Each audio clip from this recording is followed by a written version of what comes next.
ಒಣ ಮರಕ್ಕೆ ನೆಲೆಯಿಲ್ಲ, ಬಡ ಜನಕ್ಕೆ ಮನೆಯಿಲ್ಲ, ಹರಿವ ಜನರಿಗೆ ಸುಳಿಯಿಲ್ಲ, ಕೂಗುವ ಕೋಗಿಲೆಗಳಿಗೆ ಕಲೆಯಿಲ್ಲ, ತುಂಬು ಹೃದಯಕ್ಕೆ ಪ್ರೀತಿ ಸಿಗುವುದಿಲ್ಲ, ಒಳ್ಳೆಯ ಮನಸ್ಸಿಗೆ ನೆಮ್ಮದಿ ಎನ್ನುವುದು ಇರುವುದೇ ಇಲ್ಲ. ಕೊಟ್ಟು ಕೊರಗಬೇಡ, ಇಟ್ಟಿಗೆ ಹಂಗಿಸಬೇಡ, ಇಷ್ಟು ಉಂಡರೆಂದು ಹೀಯಾಳಿಸಬೇಡಿ, ಅನ್ನ ನನ್ನದೆಂದು ಅನ್ನಬೇಡಿ, ಅನ್ನಕ್ಕಿಂತ ಶ್ರೇಷ್ಠ ದಾನ ಎನ್ನುವುದು ಇಲ್ಲ ಎನ್ನುವುದನ್ನು ಮರೆಯಲೇಬೇಡಿ.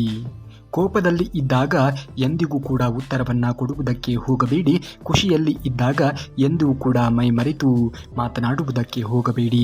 ದುಃಖದಲ್ಲಿ ಇದ್ದಾಗ ಎಂದೂ ಕೂಡ ನಿರ್ಧಾರವನ್ನು ತೆಗೆದುಕೊಳ್ಳುವ ಭರವಸೆಯನ್ನು ಮಾಡಬೇಡಿ. ಅವಸರ ಬೇಡವೇ ಬೇಡ, ತಾಳ್ಮೆಯಿಂದ ಇರುವವರೆಗೆ ಜೀವನಕ್ಕೆ ಒಂದು ದಾರಿ ಎನ್ನುವುದು ಸಿಗುವುದು. ಇದನ್ನು ಅರಿತು ಬಾಳುವವನೇ ನಿಜವಾದ ಮನುಷ್ಯ ಎನ್ನುವುದನ್ನು ನೀನು ಅರಿತು ಮುಂದುವರಿಯುವುದನ್ನು ನೋಡು. ಆಡಂಬರದ ಜೀವನ ಎನ್ನುವುದು ಬೇಡವೇ ಬೇಡ. ಒಂದು ಹೊತ್ತು ಉಪವಾಸ ಇದ್ದರೂ ಕೂಡ ಸರಿ, ಸಾಲ ಮಾತ್ರ ಮಾಡಬೇಡಿ. ಏಕೆಂದರೆ ಹಸಿವು ತೀರಿಸಿದ್ದಷ್ಟು ಸುಲಭವಾಗಿ ಸಾಲ ತೀರಿಸುವುದಕ್ಕೆ ಆಗುವುದೇ ಇಲ್ಲ. ಬೇಕಾಗಿ ಇರುತ್ತದೆ, ಅವಮಾನ ಅನುಭವಿಸಲೇಬೇಕಾಗುತ್ತದೆ. ಏನೇ ಆದರೂ ಕೂಡ ಎಲ್ಲವೂ ಒಳ್ಳೆಯದಕ್ಕೆ ಎಂದು ಪರಿಭಾವಿಸುವುದನ್ನು ನೋಡಬೇಕಾಗುತ್ತದೆ. ಕಾಗೆ ಎಷ್ಟೇ ಬಾರಿ ಸ್ನಾನವನ್ನು ಮಾಡಿದರೂ ಕೂಡ ಅದು ಕಪ್ಪಾಗಿಯೇ ಇರುತ್ತದೆ. ಅದೇ ರೀತಿ ಕುತಂತ್ರಿ ಮತ್ತು ಮೋಸಗಾರರು ತನ್ನ ಮೋಸವನ್ನು ಎಂದಿಗೂ ಕೂಡ ಬಿಡುವುದಕ್ಕೆ ಸಾಧ್ಯವೇ ಇಲ್ಲ. ಸುಳ್ಳು ನಗುತ್ತಿರುವಾಗ ಸತ್ಯ ಅಳುತ್ತಿರಬಹುದು, ಆದರೆ ಸತ್ಯ ನಕ್ಕಾಗ ಸುಳ್ಳು ಸತ್ತೇ ಹೋಗಿರುತ್ತದೆ ಎನ್ನುವುದನ್ನು ಮರೆಯಲೇಬೇಡಿ. ಮಸಣಕ್ಕೆ ಹೊರಟ ತೇರಿಗೆ ಎಷ್ಟೇ ಹೂವಿನಿಂದ ಅಲಂಕಾರ ಮಾಡಿದರೂ ಕೂಡ ವ್ಯರ್ಥ. ಹಾಗೆಯೇ ಮನುಷ್ಯತ್ವದ ಅರಿವೇ ಇಲ್ಲದವರಿಗೆ ಎಷ್ಟೇ ಪ್ರೀತಿಯನ್ನು ತೋರಿಸಿದರೂ ಕೂಡ ಅದು ಕೂಡ ವ್ಯರ್ಥವೇ ಆಗುತ್ತದೆ. ಮನುಷ್ಯನ ದೇಹದಲ್ಲಿ ಅತ್ಯಂತ ಭಾರವಾದದ್ದು ಇದ್ದರೆ ಅದು ಅಹಂಕಾರ. ಅದನ್ನು ಹೊತ್ತು ತಿರುಗುವವನು ಗೆದ್ದ ಇತಿಹಾಸವೇ ಇಲ್ಲ. ಪಕ್ಕಕ್ಕೆ ಸರಿಸಿ ನಡೆದವನು ಜೀವನದಲ್ಲಿ ಸೋತಿರುವಂತಹ ಚರಿತ್ರೆಯೇ ಇಲ್ಲ. ಜೀವನದಲ್ಲಿ ಏನೇ ಬೆಳೆದರೂ ಕೂಡ ಅಹಂಕಾರವನ್ನು ಮೈಗೂಡಿಸಿಕೊಳ್ಳುವುದಕ್ಕೆ ಹೋಗಲೇಬೇಡಿ. ಬೇಕಾದವರೆಲ್ಲರೂ ಕೂಡ ಕೈಬಿಟ್ಟಾಗ ಧೈರ್ಯ ಎಂದಿಗೂ ಕೂಡ ಕಳೆದುಕೊಳ್ಳಬೇಡಿ. ಸೋಲುತ್ತಿದ್ದೇನೆ ಎಂದು ನಿನಗೆ ಭಯ ಪಟ್ಟಾಗ, ಯಾವುದೇ ದಾರಿ ಕಾಣಿಸದೆಯೇ ಇದ್ದಾಗ ನಮ್ಮನ್ನು ಗೆಲುವಿನ ಕಡೆಗೆ ನಡೆಸುವ ಧೈರ್ಯ ತುಂಬುವ ಏಕೈಕ ಮಾತು ಅಂದರೆ ಅದು ಶ್ರೀಕೃಷ್ಣ ಪರಮಾತ್ಮ. ಒಳ್ಳೆಯವರಿಗೆ ಒಳ್ಳೆಯ ಮಕ್ಕಳೇ ಹುಟ್ಟುವ ಹಾಗಿದ್ದರೆ ಶ್ರೀಕೃಷ್ಣನಿಗೆ ಸಾಂಬನಂತಹ ಮಗ ಹುಟ್ಟುತ್ತಿರಲಿಲ್ಲ. ಹಾಗೆಯೇ ಕೆಟ್ಟವರಿಗೆ ಕೆಟ್ಟ ಮಕ್ಕಳೇ ಹುಟ್ಟುವಂತೆ ಇದ್ದಿದ್ದರೆ ಹಿರಣ್ಯಕಶಿಪುವಿಗೆ ಪ್ರಹ್ಲಾದನಂತಹ ಮಗ ಹುಟ್ಟುತ್ತಾ ಇರಲಿಲ್ಲ. ಜೀವನದಲ್ಲಿ ಎಲ್ಲವೂ ಕೂಡ ಒಳ್ಳೆಯದೇ ಆಗುತ್ತದೆ. ದುಡಿಯದೇ ಇದ್ದರೆ ಕೆಟ್ಟು ಹೋಗುವೆ, ದುಡಿದು ಇಟ್ಟರೆ ಕೊಟ್ಟು ಹೋಗುವೆ. ಆದ್ದರಿಂದ ಅವರಿವರ ಚಿಂತೆ ಬಿಟ್ಟು ಬದುಕು. ಮನವೇ, ಇಲ್ಲಿ ಎಲ್ಲ ನಶ್ವರವೇ. ಆರೋಗ್ಯ ನೆಮ್ಮದಿಯಿಂದ ಬದುಕುವುದೇ ಬದುಕು ಎನ್ನುವುದನ್ನು ಅರಿತು ಜೀವನವನ್ನು ಮಾಡುವುದನ್ನು ನೋಡು. ಹೇ ಮನುಜ, ನಿನ್ನ ಮನೆ ಬಾಗಿಲಿಗೆ ಕಷ್ಟ ಅಂತ ಅರಿಸಿ ಬಂದವರಿಗೆ ನಿನ್ನ ಕೈ ಕೆಳಗೆ ನೋಡಬೇಕೇ ಹೊರತು ನಿನ್ನನ್ನೇ ನೋಡುವಂತೆ ಮಾಡಬೇಡ. ಏಕೆಂದರೆ ಆ ಭಗವಂತನು ಯಾವ ರೂಪದಲ್ಲಿ ಬಂದಿರುತ್ತಾನೆ, ದೈವ ಮಾನಸ ರೂಪೋಣ. ಯಾವಾಗ ಹೇಗೆ ಮನುಷ್ಯ ಬರುತ್ತಾನೆ ಎಂದು ಹೇಳುವುದಕ್ಕೆ ಸಾಧ್ಯವೇ ಇಲ್ಲ. ಮನುಷ್ಯನ ರೂಪದಲ್ಲಾದರೂ ಕೂಡ ಬರಬಹುದು, ಪ್ರಾಣಿ ಪಕ್ಷಿಗಳ ರೂಪದಲ್ಲಾದರೂ ಕೂಡ ದೇವರು ನಿಮ್ಮ ಬಳಿಯಲ್ಲಿ ಬರಬಹುದು. ತಾಳ್ಮೆ ಅನ್ನುವುದು ನನಗೆ ಅತ್ಯಮೂಲ್ಯವಾದಂಥದ್ದು. ಅದನ್ನು ನೀ ತೊರೆದರೆ ನಿನ್ನ ಜೀವನದಲ್ಲಿ ಎಲ್ಲ ತೊರೆದಂತೆಯೇ ಆಗುವುದು. ಬದುಕು ಬಂದಂತೆ ನಡೆಸಬಹುದು, ಆದರೆ ತಾಳ್ಮೆ ನಿನ್ನ ಬದುಕನ್ನೇ ಬದಲಿಸುವ ಶಕ್ತಿ ಇರುತ್ತದೆ. ನೆನಪಿನಲ್ಲಿ ಇಟ್ಟುಕೊಂಡು ಮನುಷ್ಯನಾದವನು ಬದುಕುವುದನ್ನು ನೋಡಬೇಕು. ಮನುಷ್ಯತ್ವಕ್ಕೆ ಬೆಲೆ ಕೊಡದ ಜನರು ನೀ ಹಾಕಿದ ಅನ್ನಕ್ಕೆ ಬೆಲೆ ಕೊಡುವವರೇ. ಹಣಕ್ಕೆ ಬೆಲೆ ಕೊಡುವ ಜನರು ನೀ ಮಾಡಿದ ಸಹಾಯಕ್ಕೆ ಬೆಲೆ ಕೊಡುವವರೇ. ಇಲ್ಲಿ ಎಲ್ಲ ಸ್ವಾರ್ಥಿಗಳೇ ತುಂಬಿರುವ ಪ್ರಪಂಚ. ನೀ ಮಾಡಿದ ನಿಸ್ವಾರ್ಥ ಸೇವೆಗೆ ಎಂದಿಗೂ ಕೂಡ ಬೆಲೆ ಇಲ್ಲ ಎನ್ನುವುದನ್ನು ಮರೆಯಲೇಬೇಡಿ. ಸಿಕ್ಕಿದ್ದನ್ನು ಪಡೆದು ತೃಪ್ತಿಯಿಂದ ಬಾಳಬೇಕು. ಸಿಗದೇ ಇರುವುದನ್ನು ಮರೆತು ಖುಷಿಯಿಂದ ಬದುಕಬೇಕು. ಇಂದು ಸಿಕ್ಕಿದ್ದು ನಾಳೆ ಕೈ ಜಾರಿ ಹೋಗಿ ಬಿಡಬಹುದು. ಇಂದು ಸಿಗದೇ ಇದ್ದಿದ್ದು ನಾಳೆ ಒಲಿಯಬಹುದು. ನಿನ್ನ ಯೋಗವಿದ್ದಂತೆ ಭೋಗ ಎನ್ನುವುದು ಇರುತ್ತದೆ ಎನ್ನುವುದನ್ನು ಮರೆಯಬೇಡ. ನೇರ ಮಾತನಾಡುವವರಿಗೆ ಇರುವಷ್ಟು ಧೈರ್ಯ ಹಾಗೂ ಮುಗ್ಧ ಮನಸ್ಸು ಮತ್ಯಾರಿಗೂ ಕೂಡ ಇರುವುದಕ್ಕೆ ಸಾಧ್ಯವೇ ಇಲ್ಲ. ಎಣಿಸಿ ಪುಣಿಸಿ ಮಾತು ಆಡುವವರದ್ದೇ ಒಳ ಸಂಚು. ಸತ್ಯತೆಗಳಿಗೆ ಬೆಲೆ ಕೊಡಿ. ಸಕ್ಕರೆಯ ನಾಲಿಗೆಗೆ ಅಲ್ಲ ಎನ್ನುವುದನ್ನು ಅರಿತು ಜೀವನವನ್ನು ಮಾಡಿ. ರಾಮ ಎನ್ನುವವನಿಗೆ ರೋಗವಿಲ್ಲ, ಕೃಷ್ಣ ಎನ್ನುವವನಿಗೆ ಕಷ್ಟವಿಲ್ಲ, ನಾರಾಯಣ ಎನ್ನುವವನಿಗೆ ನರಕವಿಲ್ಲ, ಗೋವಿಂದ ಎನ್ನುವವನಿಗೆ ಗೊಂದಲವಿಲ್ಲ, ಶಿವ ಎಂದವನಿಗೆ ಶಿಕ್ಷೆಯಿಲ್ಲ, ಬ್ರಹ್ಮ ಎಂದವನಿಗೆ ಭಯವಿಲ್ಲ, ಇಂದ್ರ ಎಂದವನಿಗೆ ಬಂದ ನೋವುಗಳು ಇಲ್ಲ, ವಿಷ್ಣು ಎಂದವನಿಗೆ ವಿಷವಿಲ್ಲ, ವಿನಾಯಕ ಎಂದವನಿಗೆ ವಿನಾಶವೇ ಇಲ್ಲ. ಜೀವನದಲ್ಲಿ ದೇವರನ್ನು ನೆನೆಸಿ ಜೀವನವನ್ನು ಮಾಡುವುದನ್ನು ನೋಡಿ. ಮನುಷ್ಯ ಕೂಗುವುದು ಎರಡೇ ಕಾರಣಕ್ಕಾಗಿ. ಒಂದು, ನಂಬಿದವರೇ ತನ್ನ ಭಾವನೆಗಳೊಂದಿಗೆ ಆಟ ಆಡಿದಾಗ. ಎರಡನೆಯದು, ತಾನು ನಂಬಿದವರೇ ತಮ್ಮ ಅವಶ್ಯಕತೆ ಮುಗಿದ ಮೇಲೆ ಬಿಟ್ಟು ಹೋದಾಗ. ಜೀವನದಲ್ಲಿ ಆಗುವುದೆಲ್ಲ ಒಳ್ಳೆಯದೇ ಆಗುತ್ತದೆ. ಹುಟ್ಟಿದವರು ಸಾಯಲೇಬೇಕು, ಇದೇ ಜಗದ ನಿಯಮ. ಆದರೆ ಕೆಲವರು ನಾನೇ ನನ್ನದೇ ಎಂದು ಹೀಯಾಳಿಸುತ್ತಾ ಹೋಗುತ್ತಾರೆ. ಇದು ಯಾವುದೂ ಕೂಡ ಶಾಶ್ವತವಾಗಿ ಇರುತ್ತದೆ ಎಂದು ಹೇಳುವುದಕ್ಕೆ ಸಾಧ್ಯವೇ ಇಲ್ಲ. ನಾ ಬೆಳೆಯಬೇಕು ಯಾರ ಆಸರೆ ಇಲ್ಲದೆ ಅನ್ನುವ ದೃಢ ಸಂಕಲ್ಪ ನಿನ್ನಲ್ಲಿ ಇರುವಾಗ ನಿನ್ನನ್ನು ತುಳಿಯುವುದಕ್ಕೆ ಯಾರು ಬಂದರೆ ಏನು ತಾನೇ ಪ್ರಯೋಜನವಾದೀತು ಹೇಳಿ. ಹೋದರೆ ನಿನಗೇನು, ದೈವ ಬಲ ಒಂದು ಇದ್ದರೆ ಸಾಕಲ್ಲವೇ. ಎಲ್ಲ ನಮ್ಮವರು ಎನ್ನುವುದು ಭ್ರಮೆ. ನಾನು ನನ್ನದು ಅನ್ನುವುದು ಸ್ವಾರ್ಥ. ಅವರು ನನ್ನವರು ಎನ್ನುವುದು ಶುದ್ಧ ರೀತಿಯ ಸುಳ್ಳು. ನಿನಗಾಗಿ ನೀನು ಎನ್ನುವುದೇ ಸತ್ಯ. ಯಾರಿಂದಲೂ ಕೂಡ ಏನನ್ನ ಬಯಸದೇ ಇರುವುದೇ ಸೌಖ್ಯ. ಜೀವನದಲ್ಲಿ ಕಣ್ಣು ತೆರೆದರೆ ಜನನ, ಕಣ್ಣು ಮುಚ್ಚಿದರೆ ಮರಣ. ಜನನ ಮತ್ತು ಮರಣದ ನಡುವೆ ರೆಪ್ಪೆ ಆಡಿಸುವುದೇ ಜೀವನ. ಇಲ್ಲಿ ಯಾರೂ ಕೂಡ ಶಾಶ್ವತ ಅಲ್ಲ. ಎಲ್ಲರೂ ಒಂದಲ್ಲ ಒಂದು ದಿವಸ ಹೋಗಲೇಬೇಕು. ಇರುವಷ್ಟು ದಿವಸ ಎಲ್ಲರ ಜೊತೆಗೆ ಚೆನ್ನಾಗಿ ಇರುವುದನ್ನು ಕಲಿಯಬೇಕು. ಆಗ ಮಾತ್ರ ನೀನು ಜೀವನದಲ್ಲಿ ಎದ್ದು ನಿಲ್ಲುವುದಕ್ಕೆ ಸಾಧ್ಯವಾದೀತು. ಬಿಕ್ಕಿ ಬಿಕ್ಕಿ ಅಳುವಷ್ಟು ನೋವು ನನ್ನಲ್ಲೂ ಕೂಡ ಇದೆ. ಆದರೆ ಎಷ್ಟು ಅತ್ತರೂ ಕೂಡ ಪ್ರಯೋಜನವಿಲ್ಲ. ನನ್ನ ಈ ಮನದ ದುಡುಕವನ್ನು ಕಡಿಮೆ ಮಾಡಿ ಕಣ್ಣೀರು ಒರೆಸಲು ಯಾರೂ ಬರಲು ಸಾಧ್ಯವೇ ಇಲ್ಲ ಎಂಬ ವಾಸ್ತವ ಸತ್ಯದಲ್ಲಿ ಖುಷಿಯಾಗಿ ಇರುವಂತೆ ಬದುಕುವುದು ಕಲಿತವರು ಮಾತ್ರ ಜೀವನದಲ್ಲಿ ನೀವು ಮುಂದೆ ಬರುವುದಕ್ಕೆ ಸಾಧ್ಯವಾದೀತು. ಯಾರೋ ಬರುತ್ತಾರೆ, ನಮ್ಮ ಜೀವನದಲ್ಲಿ ನಮ್ಮ ಸಮಸ್ಯೆಗಳನ್ನು ಎದುರಿಸುವುದಕ್ಕೆ ಸಹಾಯ ಮಾಡುತ್ತಾರೆ ಎಂದು ಕಲ್ಪನೆಯಲ್ಲಿ ಬದುಕುವುದಕ್ಕೆ ಹೋಗಬೇಡಿ. ನಾಳೆಯ ಚಿಂತೆಯನ್ನು ಬೇಡ. ಇವತ್ತಿನವರೆಗೂ ಕೂಡ ಕಾಪಾಡಿದ ಶ್ರೀಕೃಷ್ಣ ಪರಮಾತ್ಮನು ಮುಂದೆಯೂ ಕೂಡ ಕಾಪಾಡುತ್ತಾನೆ. ಒಮ್ಮೆ ಬರೆದು ನೋಡಿ, ಶ್ರೀಕೃಷ್ಣ ಪರಮಾತ್ಮ ನಿಮ್ಮ ಹಿಂದೆ ಬಂದೇ ಬರುತ್ತಾನೆ. ಮಾತೃನಿಂದನೆ ಮಾಡಿ ಮಹಾಪಾಪಿ ಆಗಬೇಡ. ಪಿತೃನಿಂದನೆ ಮಾಡಿ ಪಶ್ಚಾತ್ತಾಪಿಸಬೇಡ. ಗುರು ನಿಂದನೆಯನ್ನು ಮಾಡಿ ನೀ ನಾಶವಾಗಲೂ ಬೇಡ. ದೇವನೊಲುಮೆಗೆ ಮೊದಲು ಮಾತಾ ಪಿತಾ ಗುರು ಮೂಲ. ಪ್ರೀತಿ ದಯೆ ಭಕ್ತಿಯ ನರಿತು ನಿತ್ಯ ಸತ್ಕಾರ್ಯದೆ ನೀ ತೊಡಗು. ಆಗ ಆಗುವುದೆಲ್ಲ ಒಳ್ಳೆಯದೇ ಆಗುತ್ತದೆ. ದಾರಿ ಸರಿಯಿಲ್ಲ ಅಂತ ನಿಂತರೆ ನಡೆಯುವುದಕ್ಕೆ ಆಗುವುದೇ ಇಲ್ಲ. ಮನಸ್ಸು ಸರಿಯಿಲ್ಲ ಅಂತ ಅಂದುಕೊಂಡರೆ ಜೀವನ ನಡೆಸುವುದಕ್ಕೆ ಆಗುವುದೇ ಇಲ್ಲ. ಕಷ್ಟ ಬಂತು ಅಂತ ಕುಂತರೆ ಎದ್ದು ನಿಲ್ಲುವುದಕ್ಕೆ ಆಗುವುದೇ ಇಲ್ಲ. ವಾಸ್ತವಿಕತೆಯನ್ನು ಅರಿತುಕೊಂಡು ಜೀವನವನ್ನು ಮಾಡುವುದನ್ನು ನೋಡಬೇಕು. ಆಗ ಆಗುವುದೆಲ್ಲ ಒಳ್ಳೆಯದೇ ಆಗುತ್ತದೆ ಎನ್ನುವುದನ್ನು ಅರಿತು ಜೀವನವನ್ನು ಮಾಡುವುದಕ್ಕೆ ಸಾಧ್ಯವಾದೀತು. ಸುಖ ಬೇಕೆಂದರೆ ತಡರಾತ್ರಿಯವರೆಗೂ ಕೂಡ ಎಚ್ಚರಾಗಿಡಬೇಡ. ಶಾಂತಿ ಬೇಕೆಂದರೆ ಹಗಲಿನಲ್ಲಿ ಮಲಗಬೇಡ. ಸನ್ಮಾನ ಬೇಕೆಂದರೆ ವ್ಯರ್ಥ ಮಾತನಾಡುವುದಕ್ಕೆ ಹೋಗಬೇಡ. ಹಾಗೆಯೇ ಪ್ರೀತಿ ಬೇಕೆಂದರೆ ನಿಮ್ಮವರನ್ನು ಎಂದಿಗೂ ಕೂಡ ಬಿಟ್ಟು ಕೊಡುವುದಕ್ಕೆ ಹೋಗಲೇಬೇಡ. ದೇಹವನ್ನು ಹಣಕ್ಕಿಂತ ಹೆಚ್ಚಾಗಿ ರಕ್ಷಣೆ ಮಾಡಬೇಕು. ಏಕೆಂದರೆ ದೇಹವು ಹದಗೆಟ್ಟ ನಂತರ ಹಣವು ಅದನ್ನು ರಕ್ಷಣೆಯನ್ನು ಮಾಡುವುದಕ್ಕೆ ಸಾಧ್ಯವೇ ಇಲ್ಲ. ಕಾರಣ ಆರೋಗ್ಯಕ್ಕಿಂತ ಮಿಗಿಲಾದ ಸಂಪತ್ತು ಇನ್ನೊಂದು ಇರುವುದಕ್ಕೆ ಸಾಧ್ಯವೇ ಇಲ್ಲ.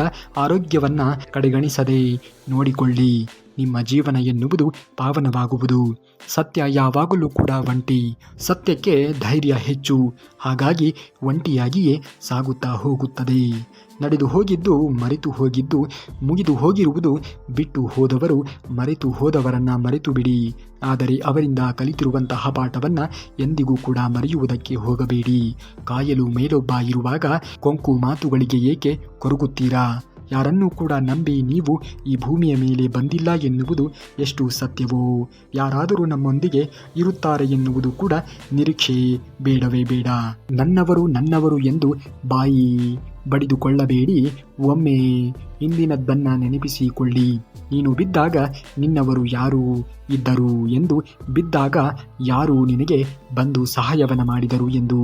ಸಹಾಯವನ್ನು ಮಾಡಿದವರೇ ನಿನ್ನವರು. ಓದಿದವನಿಗೆ ಒಂದು ಕೆಲಸ ಆದರೆ ಓದದೇ ಇರುವವನಿಗೆ 1000 ಕೆಲಸ. ಯಾರನ್ನೂ ಕೂಡ ಕೀಳಾಗಿ ನೋಡಬೇಡಿ, ಅವಶ್ಯಕತೆಯೇ ಇಲ್ಲ. ಏಕೆಂದರೆ ಓದಿದವನು ಪುಸ್ತಕದ ಪಾಠವನ್ನು ಕಲಿಸಿದರೆ ಓದದೇ ಇದ್ದವನು ಜೀವನದ ಪಾಠವನ್ನು ನಮಗೆ ಹೇಳಿಕೊಡುತ್ತಾನೆ. ನಾವು ನಮ್ಮ ಮಕ್ಕಳಿಗೆ ಏನನ್ನ ಕಲಿಸಬೇಕು ಮತ್ತು ಏನನ್ನ ಕೊಡಬೇಕು ಎಂದರೆ ಒಂಟಿಯಾಗಿ ಬಾಳುವುದನ್ನು ಕಲಿಸಿ ಒಬ್ಬನೇ ಎಲ್ಲವನ್ನ ನಿರ್ವಹಿಸುವ ಸಾಮರ್ಥ್ಯವನ್ನು ಕೊಡಿ. ಏಕೆಂದರೆ ಒಂದು ಸಮಯ ಬರುತ್ತದೆ, ಆಗ ಅವನ ಜೊತೆಗೆ ಯಾರೂ ಕೂಡ ಇರುವುದಿಲ್ಲ. ಒಬ್ಬನೇ ಎಲ್ಲವನ್ನ ನಿಭಾಯಿಸಿಕೊಂಡು ಹೋಗುತ್ತಾನೆ. ಹಣೆಯಲ್ಲಿ ಏನು ಬರೆದು ಇದೆಯೋ ಅದೇ ಆಗುತ್ತದೆ ಎಂದು ನಂಬಿ ಸೋಮಾರಿ ಆಗಬಾರದು. ಹಣೆಯಲ್ಲಿ ಏನು ಬರೆದಿದೆ ಅಂತ ಗೊತ್ತಾಗುವುದು ಪ್ರಯತ್ನ ಮಾಡಿದ ನಂತರವೇ ಹೊರತು ಪ್ರಯತ್ನಕ್ಕೂ ಮುಂಚೆ ಅಲ್ಲ. ಅಸೂಹೆಯಿಂದ ಬದುಕುವವರಿಗೆ ಸರಿಯಾದ ನಿದ್ರೆ ಬರುವುದಿಲ್ಲ. ಅಹಂಕಾರದಿಂದ ಬದುಕುವವರಿಗೆ ಸರಿಯಾದ ಸ್ನೇಹಿತರು ಇರುವುದಿಲ್ಲ. ಅನುಮಾನದಿಂದ ಬದುಕುವವರಿಗೆ ಸರಿಯಾದ ಜೀವನ ಎನ್ನುವುದು ನಿರೀಕ್ಷೆಯೇ ಇರುವುದಿಲ್ಲ. ತುಳಿಯುವ ಜನರ ಮುಂದೆ ಎದ್ದು ನೋಡು, ನಗುವ ಜನರ ಮಧ್ಯೆ ಜಯಿಸಿ ನೋಡು. ಇರುವುದೇ ಒಂದೇ ಜನುಮ. ಈ ಜನ್ಮದಲ್ಲಿ ಹೇಗೆ ಬದುಕಬೇಕು ಅದು ನಿನಗೆ ಬಿಟ್ಟಿರುವಂತಹ ವಿಚಾರ ನೋಡು. ನಿನಗೆ ಸಿಗದ ಆ ಯೋಗ್ಯರಿಗೆ ಕಾಡುವ ಶಕ್ತಿ ಇದ್ದರೆ ಕಾಣದ ಕೈಗಳು ನಿನ್ನನ್ನು ಕಾಪಾಡುವ ಶಕ್ತಿ ಇದ್ದೇ ಇರುತ್ತದೆ. ಚಿಂತೆಯೇ ಬೇಡ, ತಾಳ್ಮೆ ಇರಲಿ. ಎಲ್ಲವೂ ಅವನ ಇಚ್ಛೆಯಂತೆ ನಡೆಯುತ್ತದೆ. ಪಡೆದುಕೊಳ್ಳುವುದಕ್ಕಿಂತ ಉಳಿಸಿಕೊಳ್ಳುವುದು ಮುಖ್ಯ. ಹುಡುಕುವುದಕ್ಕಿಂತ ಸಿಕ್ಕಿರುವುದನ್ನು ಕಳೆದು ಹೋಗದಂತೆ ಕಾಪಾಡಿಕೊಳ್ಳುವುದು ಮುಖ್ಯ. ಸೂರ್ಯನ ಕಿರಣಗಳು ಕೊಳಕು ಇರುವ ಜಾಗಕ್ಕೆ ಹೋಗುತ್ತದೆ, ಆದರೆ ಅದು ಕೊಳಕು ಆಗುವುದಕ್ಕೆ ಸಾಧ್ಯವೇ ಇಲ್ಲ. ನಾವು ಬದುಕಿನಲ್ಲಿ ಸೂರ್ಯನ ಕಿರಣಗಳಂತೆ ಆಗಬೇಕು. ಯಾವ ಜಾಗಕ್ಕೆ ಹೋದರೂ ಕೂಡ, ಜೊತೆ ಇದ್ದರೂ ಕೂಡ ನಾವು ನಾವಾಗಿ ಇರಬೇಕು. ಎಂದಿಗೂ ಕೂಡ ನಾವು ಕೊಳಕು ಆಗುವುದಕ್ಕೆ ಹೋಗಲೇಬಾರದು. ನಾವು ಮಾಡುವ ಪ್ರತಿ ಪಾಪವೂ ನಾವಿಲ್ಲದಂತೆ ಎಂದೋ ಒಂದು ದಿನ ಬಡ್ಡಿ ಸಮೇತ ಕಟ್ಟಬೇಕು. ನಾವು ಮಾಡುವ ಪ್ರತಿ ಒಳ್ಳೆಯ ಕೆಲಸ ಉಳಿತಾಯ ಖಾತೆಯಲ್ಲಿ ಜಮಾ ಮಾಡಿದಂತೆ ಕಷ್ಟ ಕಾಲದಲ್ಲಿ ಅದು ನಮಗೆ ಸಹಾಯವನ್ನು ಮಾಡುತ್ತದೆ. ಬಿದ್ದವನನ್ನು ನೋಡಿ ನಗಬೇಡ, ಬಡವನನ್ನು ನೋಡಿ ಹಂಗಿಸಬೇಡ, ಹಸಿದವನನ್ನು ನೋಡಿ ತಿರಸ್ಕಾರವನ್ನು ಮಾಡಬೇಡ. ಕಾಲಚಕ್ರದಲ್ಲಿ ನಾವು ಒಬ್ಬರೇ ಎನ್ನುವುದನ್ನು ಮರೆಯಬೇಡ. ನನಗೆ ಯಾರೂ ಇಲ್ಲ ಅಂತ ಏತಕ್ಕೆ ಚಿಂತೆಗೆ ಒಳಗಾಗುತ್ತೀಯಾ? ಈ ಭೂಮಿಗೆ ಬಂದಿರುವುದು ಒಬ್ಬನೇ, ಮತ್ತೆ ಮರಳುವುದು ಕೂಡ ನೀನೊಬ್ಬನೇ. ಹಾಗಿರುವಾಗ ಚಿಂತೆ ಮಾಡಿ ಪ್ರಯೋಜನವಿಲ್ಲ. ನಿನ್ನ ಅವಶ್ಯಕತೆ ಇದ್ದಾಗ ಬಂದವರು ಹೋದವರು. ಹಾಗಂದ ಮಾತ್ರಕ್ಕೆ ನೀ ಮರಣಿಸಿದಾಗ ಅವನ್ಯಾರೂ ನಿನ್ನ ಜೊತೆಗೆ ಬರಲಾರರು ಎಂಬ ವಾಸ್ತವಿಕವನ್ನು ತಿಳಿದು ಜೀವನವನ್ನು ಮಾಡುವುದನ್ನು ನೋಡು. ಚಿನ್ನದ ತಟ್ಟೆಯಲ್ಲಿ ಊಟ ಮಾಡಿದರೂ ಕೂಡ, ವಜ್ರದ ಆಭರಣಗಳನ್ನೇ ಧರಿಸಿದರೂ ಕೂಡ, ರೇಷ್ಮೆ ಬಟ್ಟೆಗಳನ್ನೇ ತೊಟ್ಟರೂ ಕೂಡ ಈ ದೇಹ ಸೇರುವುದು ಮಣ್ಣನ್ನೇ. ಅಹಂಕಾರ ಏಕೆ ಮನುಜ? ದೇವರು ಕೊಟ್ಟು ನೋಡುತ್ತಾನೆ, ಕಿತ್ತುಕೊಂಡು ಕೂಡ ನೋಡುತ್ತಾನೆ. ಅರಿತು ಬಾಳಲೆಂದು ಬೀಳಿಸಿಯೂ ಕೂಡ ನೋಡುತ್ತಾನೆ. ನಮಗೆ ಗೊತ್ತಿಲ್ಲದ ರೀತಿಯಲ್ಲಿ ಅವನೇ ಮತ್ತೆ ಕೈ ಹಿಡಿದು ಎತ್ತಿಯೂ ಕೂಡ ನೋಡುತ್ತಾನೆ. ಇದನ್ನು ಅರಿತರೆ ಇಲ್ಲೇ ಸ್ವರ್ಗ, ಇದನ್ನು ಅರಿಯದೇ ಇದ್ದರೆ ಇಲ್ಲೇ ನರಕ. ಇದನ್ನು ಅರಿತು ಜೀವನವನ್ನು ಮಾಡುವುದನ್ನು ನೀವು ನೋಡಬೇಕು. ಅತಿ ಬುದ್ಧಿವಂತಿಕೆಯಿಂದ ಮೋಸ ಮಾಡಿದವರು ಕಾಲ ಬಂದಾಗ ಅತಿ ದಡ್ಡತನದಿಂದಲೇ ಮೋಸ ಹೋಗುವವರು ಖಚಿತ.